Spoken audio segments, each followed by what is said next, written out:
Good afternoon. आज है 6 नवंबर और मैं रिकॉर्ड कर रहा हूँ संडे को वीकेंड ट्रेडिंग स्ट्रैटेजी। हर वीकेंड में कोशिश करता हूँ कि आपको मार्केट का एक 360 डिग्री व्यू दूं। क्या हुआ मार्केट के अंदर में लास्ट वीक में, क्या हो सकता है मार्केट के अंदर में आने वाले वीक में, कैसे आपको स्ट्रेटेजाइज करना है, कैसे स्टॉक्स आइडेंटिफाई करना है, क्या चल रहा है मेरे निजी जीवन में। ये सारी बातें मैं वीकेंड वीडियोस के थ्रू आपके साथ करता हूँ। मुझे तो बहुत मजा आ रहा है क्योंकि मुझे लगने लग गया है कि there are many people who wait for this content. तो अगर लोग वेट करते हैं तो और ही आपको मजा आता है, इजंट इट? तो before I get into the weekend recording, last week मैंने एक बड़ा अच्छा इवेंट अटेंड किया, सीएमटी का एशिया पैक कॉन्फ्रेंस। ये जो था इस बार बॉम्बे में था। सीएमटी एक चार्टर्ड मार्केट टेक्नीशियन, एक क्वालिफिकेशन है, जैसे सीएफए है इक्विटी रिसर्च के लिए, वैसे सीएमटी है टेक्निकल रिसर्च के लिए। तो मैं वहां पर गया था एज अ स्पीकर और दुनिया भर से लोग आए थे। वहां पर उन्होंने अपने अपने स्टाइल में टेक्निकल एनालिसिस के जो कोर है उसके बारे में चर्चा की। मैंने भी अपना एक थॉट प्रोसेस प्रेजेंट किया कि कैसे रेस्पॉन्सिबिलिटी बढ़ जाती है अगर आप सोशल मीडिया के अंदर में एक इन्फ्लुएंसर बन जाते हैं। ऑल्दो मुझे पसंद नहीं है ये वर्ड इन्फ्लुएंसर, बट जो भी है जो है सो है। तो मैं तो कोशिश करता हूँ कि मैं अपनी तरफ से इम्पैक्ट बढ़ाऊं। और रेस्पॉन्सिबिलिटी तो ऑब्वियसली है ही, क्योंकि अगर आप किसी थर्ड पार्टी प्रोडक्ट को किसी को भी रिकमेंड करते हैं तो आपकी जिम्मेदारी उतनी बन जाती है कि आपने अपना ड्यू डिलिजेंस प्रॉपरली किया है और आप उन्हीं को प्रेजेंट कर रहे हैं जो सही मायने में सही प्रोडक्ट को प्रेजेंट कर रहे हैं। तो मेरी हमेशा कोशिश रहती है। मेरे साथ बाकी भी कुछ अच्छे लोग थे जिन्होंने अपनी अपनी बातें की। तो एक अच्छा कॉन्फ्रेंस हुआ। I went to Bombay and I came back last night. So it was a very, very good week spent. Well अगर हम बाहर जाते हैं तो मार्केट को माइक्रो लेवल पे नहीं देख पाते। तो ये हमारे ऑक्यूपेशन का एक प्रॉब्लम है, क्योंकि मैं एक एंटरप्रेन्योर हूँ। तो इसीलिए मैं फुल टाइम ट्रेडिंग नहीं करता हूँ। मैं टिक बाय टिक इंट्राडे ट्रेडिंग नहीं करता हूँ जो मैं पहले करता था, क्योंकि मेरे और भी काम है। तो मैं कोशिश करता हूँ कि स्विंग ट्रेडिंग करूँ और अपने पोजीशंस को बिल्ड करूँ। इसीलिए कहता हूँ मैं एक मोमेंटम इन्वेस्टर हूँ। और जो लोग पार्ट टाइम मार्केट में इन्वॉल्व हैं, देखिए मैं तो सब कॉन्शियसली तो फुल टाइम हूँ इन्वॉल्व, पर जो लोग पार्ट टाइम इन्वॉल्व हैं उनको मैं बार बार कह रहा हूँ, या तो आप फुल टाइम इन्वेस्टर बन जाइए और माथा मत लगाइए प्राइस ऊपर जा रहा है नीचे जा रहा है। पर अगर आप मार्केट में एक्टिव रहना चाहते हैं तो मोमेंटम इन्वेस्टिंग करिए। और यही मेरा मॉडल है जिसको मैं कॉन्स्टेंटली आप लोगों के सामने प्रेजेंट करता जा रहा हूँ। तो चलिए इस वीकेंड की बात करते हैं और क्या हो रहा मार्केट में, ग्लोबली क्या हो रहा मार्केट में, इंडिया में क्या हुआ मार्केट में, ये सब बातों पे चर्चा चालू करते हैं। सो ग्लोबल मार्केट्स मतलब डॉलर इंडेक्स। तो एक बार डॉलर इंडेक्स को देखें तो एक एक अच्छा सा रिलीफ सा लग रहा है ना डॉलर इंडेक्स को।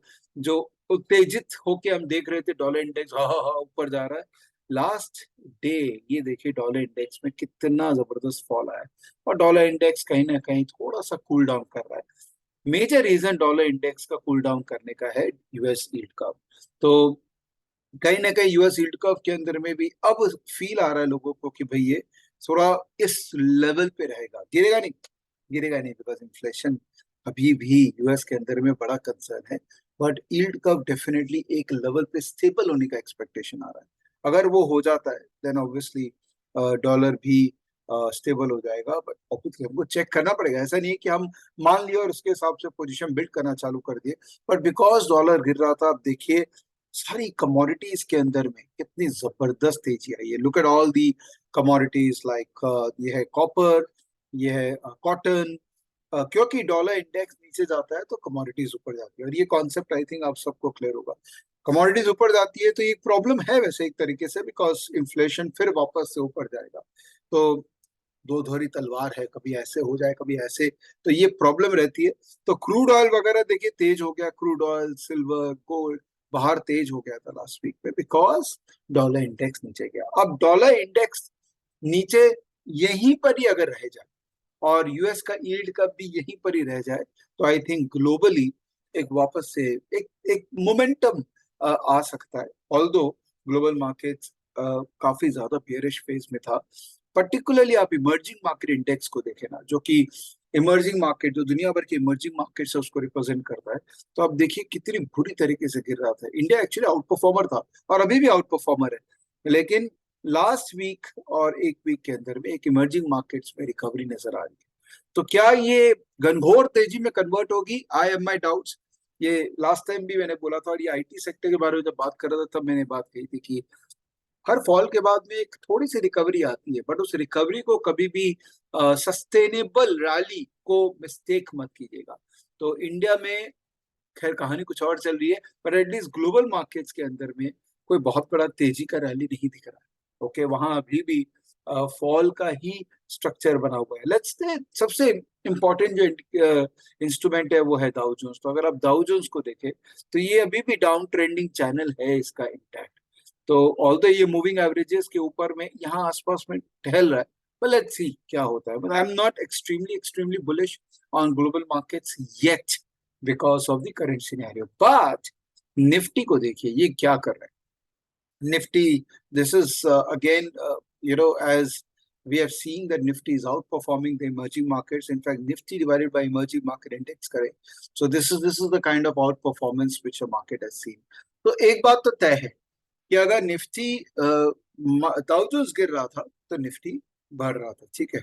अब प्रश्न ये है, और जो सीएमटी कॉन्फ्रेंस में भी लोग पूछ रहे थे, प्रश्न ये आ रहा है कि क्या ये बरकरार रहेगा। तो एक्चुअली मिक्स ओपिनियंस आ रहे थे, और लोगों का ये व्यू था कि जिस दिन से डाउ जोन्स अपना रैली वापस से चालू करेगा, जो होगा कभी ना कभी होगा, 6 महीना, 1 साल, 1.5 साल, 2 साल, कभी भी होगा, बिकॉज इस वीक के अंदर में यूएस का मिड टर्म इलेक्शन है, शायद उसके बाद में ट्रैक चेंज हो जाए। जिस दिन से डाउ जोन अपना ट्रैक चेंज करेगा उस दिन से हो सकता है इंडियन मार्केट के अंदर में या तो कमजोरी आ जाए या फ्लैट हो जाए। तो one need not to be, ऐसा नहीं करना कि हमको इंडियन मार्केट में निफ्टी के अंदर में घनघोर तेजी खेलनी है, क्योंकि हो सकता है कि यूएस मार्केट रिकवर करे, जो अभी चांसेस कम है। तो निफ्टी के अंदर में कंसोलिडेशन या फॉल आ सकता है। तो मार्केट एक अजीब सा ही दौर पे है, मतलब थोड़ा इक्वेशन में अनसर्टेनिटी है। इंडिया बढ़ रहा है, बाकी सब कर रहा है, तो हमको क्या करना चाहिए? देखिए, हम एकदम सीधी सीधी बात मैं आप सबको बोलता हूँ, इसीलिए मैं मोमेंटम इन्वेस्टिंग करता हूँ, वो भी स्टॉक में।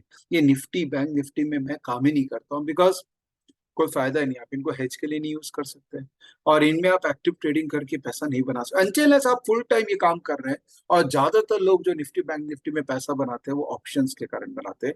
तो मेरी राय यही रहेगी कि आप टॉप ऑफ द व्यू एक मार्केट का बना लीजिए, बट स्टॉक सेक्टर आइडेंटिफाई करके उन्हीं में ही पार्टिसिपेट कीजिए। That is the best way to participate in Indian market, because मुझे लगता है स्टॉक स्पेसिफिक एक्शंस इंडिया में चालू है और वो चलता ही रहेगा।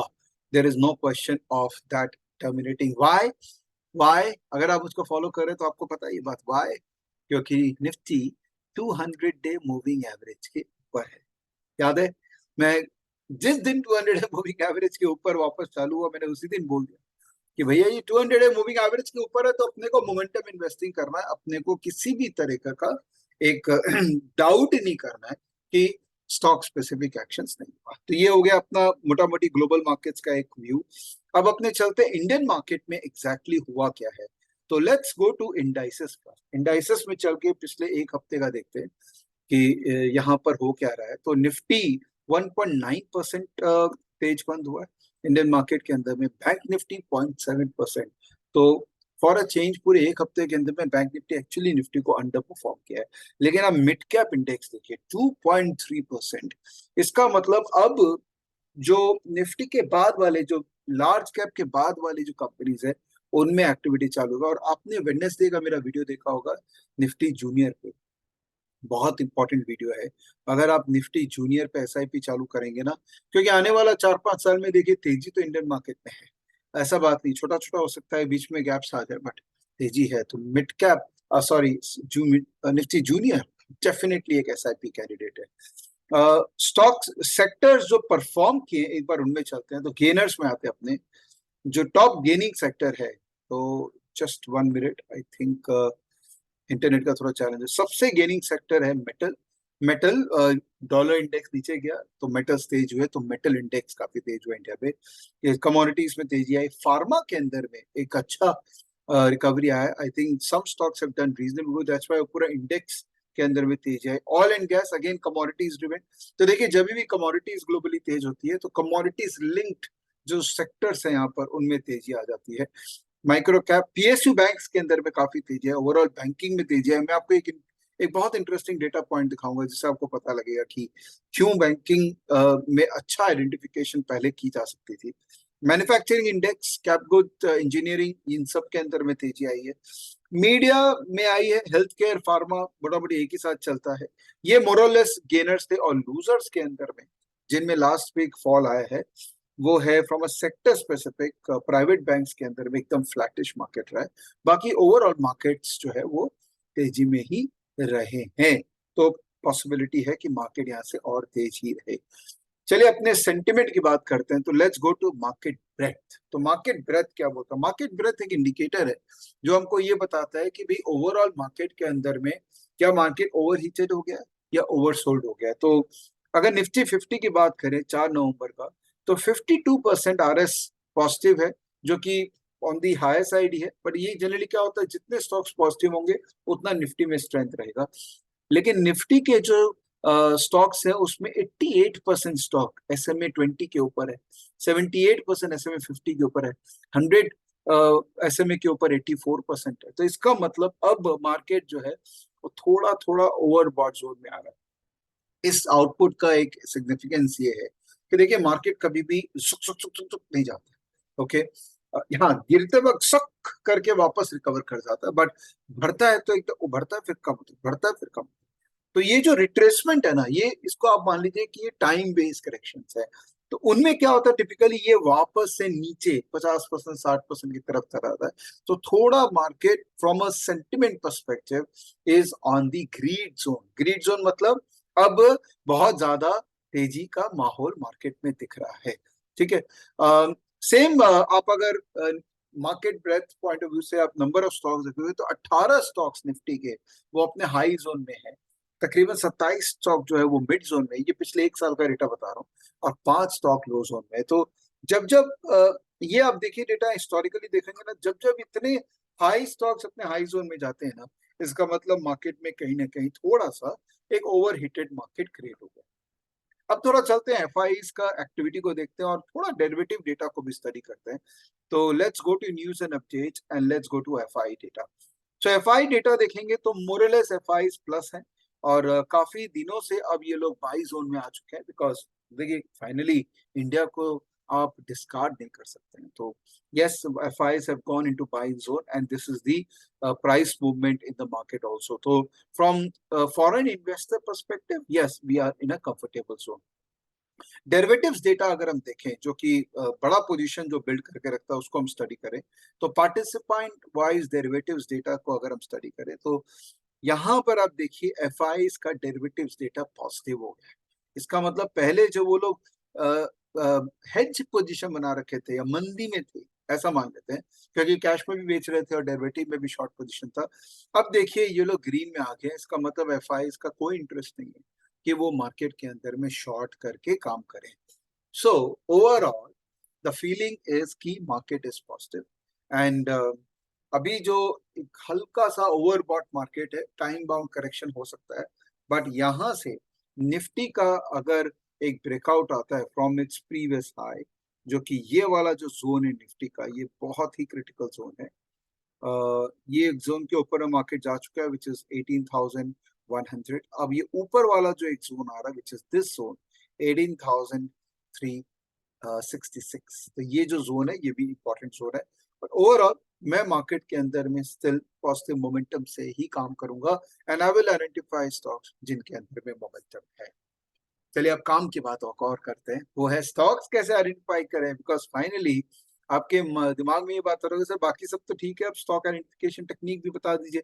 वेल एवरी वीकेंड मैं ये बताता हूँ आपको, और कुछ ना कुछ नया आपको प्रेजेंट करता हूँ ताकि आपका माइंड उस तरफ चले। तो आपको याद होगा कॉम्बिनेशन स्कैन्स, राइट, स्टॉकेज के अंदर में, जो कि मैं हमेशा कहता हूँ ये एक एटीएम मशीन है। उसमें कॉम्बिनेशन स्कैन आपको याद है, फीपा, financial improvement in price action, उसमें क्या क्या है, close within 52 week high, strong stocks, return on equity अच्छा इंप्रूवमेंट हो रहा है। ये वो कंपनीज है जहां पर बिजनेस इंप्रूवमेंट्स है। तो यहां से जो कंपनीज मिलेंगी आप इन्हीं पे फोकस करोगे ना, तो इनमें मोमेंटम भी है और इसमें फंडामेंटल रीजन भी है बाय करने को। तो लुक एट फीपा स्टॉक्स, बार बार कहता हूँ फीपा स्टॉक्स पे फोकस कीजिए और पीसफुल मार्केट में अपना पार्टिसिपेशन को तय कीजिए। दूसरा, अभी हमने स्टॉकेज के अंदर में वर्जन 8.3 लॉन्च किया, उसमें अभी वेब में लॉन्च किया, ऐप में अभी नेक्स्ट वीक वो लॉन्च हो जाएगा। इसमें एक सेक्शन मैंने ऐड किया है जो मैं पर्सनली यूज करता हूँ एक्सेल शीट में, अब मैंने स्टॉकेज में डाल दिया, उसको कहते हैं सेक्टर रोटेशन। ये इंडिया में कहीं नहीं मिलेगा आपको, ये हमने बहुत ही मेहनत करके अपना प्रोप्राइटरी वर्किंग को आपके सामने प्रेजेंट किया। ये क्या करता है, ये सेक्टर वाइज हमको ये बताता है कि किस सेक्टर के अंदर में अभी क्या चल रहा है। ठीक है, जैसे 4 नवंबर का डेटा हम देखें तो banking almost 86% stocks, total 37 stock है, ओके, ऑलमोस्ट 86% स्टॉक्स जो है, एक बार इसको काउंट वाइज कर लेते हैं तो 32 स्टॉक 37 में से जो है वो आर एस पॉजिटिव है, 33 स्टॉक आर एस आई 50 के ऊपर है, इसका मतलब मोमेंटम बहुत स्ट्रॉन्ग है।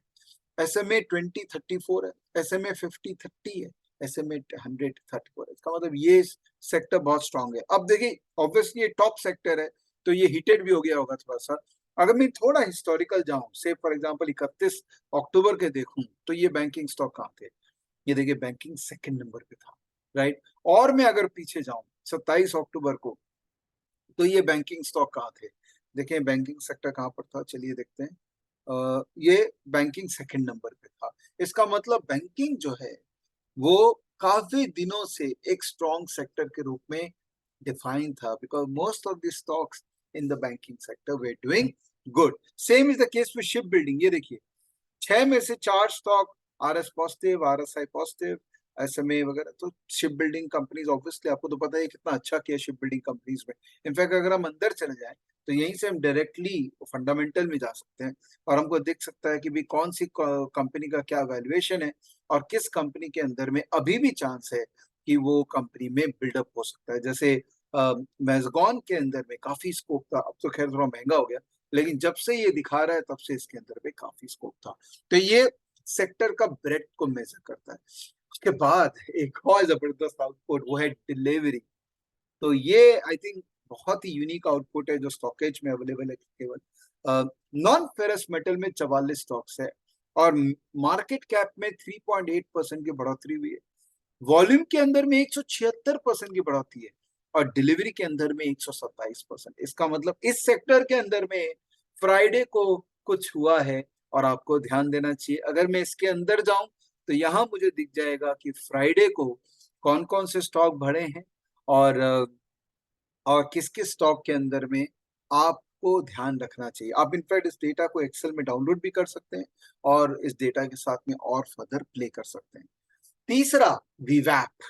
वीवैप क्या है, वीवैप हो गया कि पूरे दिन भर जो स्टॉक में ट्रेडिंग हुई तो उसका एक वेटेड एवरेज प्राइस आता है। अगर स्टॉक वीवैप के ऊपर बंद हुआ तो पॉजिटिव स्टॉक है, अगर वीवैप के नीचे बंद हुआ तो नेगेटिव स्टॉक है। माइनिंग सेक्टर के अंदर में 15 स्टॉक है और इसका मार्केट कैप भी बढ़ा है, ठीक है, 0.3%, ठीक है। और 12 स्टॉक जो है वो वीवैप के ऊपर बंद, इसका मतलब माइनिंग स्टॉक्स के अंदर में भी हम ध्यान दे सकते हैं। बैंकिंग में देखिए जितने स्टॉक अपने विभाग के ऊपर बंद हुए, प्लस बैंकिंग में ब्रेड भी बहुत अच्छी थी। तो ये भी बहुत इंटरेस्टिंग एनालिसिस है जिससे आप स्टॉक आइडेंटिफिकेशन कर सकते हैं, राइट। तो ये तो मतलब मैंने एक छोटा सा आपको फीचर के बारे में बताया, मैं इस पे डिटेल वीडियो रिकॉर्ड करूंगा, आप कैसे रिकॉर्ड, कैसे आइडेंटिफाई कर सकते हैं, कैसे ट्रेड कर सकते हैं, वो सारी बातें मैं अपने डिटेल वीडियो में कवर करने की कोशिश करूंगा जो मैं वेडनेसडे को रिलीज करूंगा। तो वो वीडियो भी आप डिटेल में देखिएगा, बट अभी के लिए इतना ही काफी है।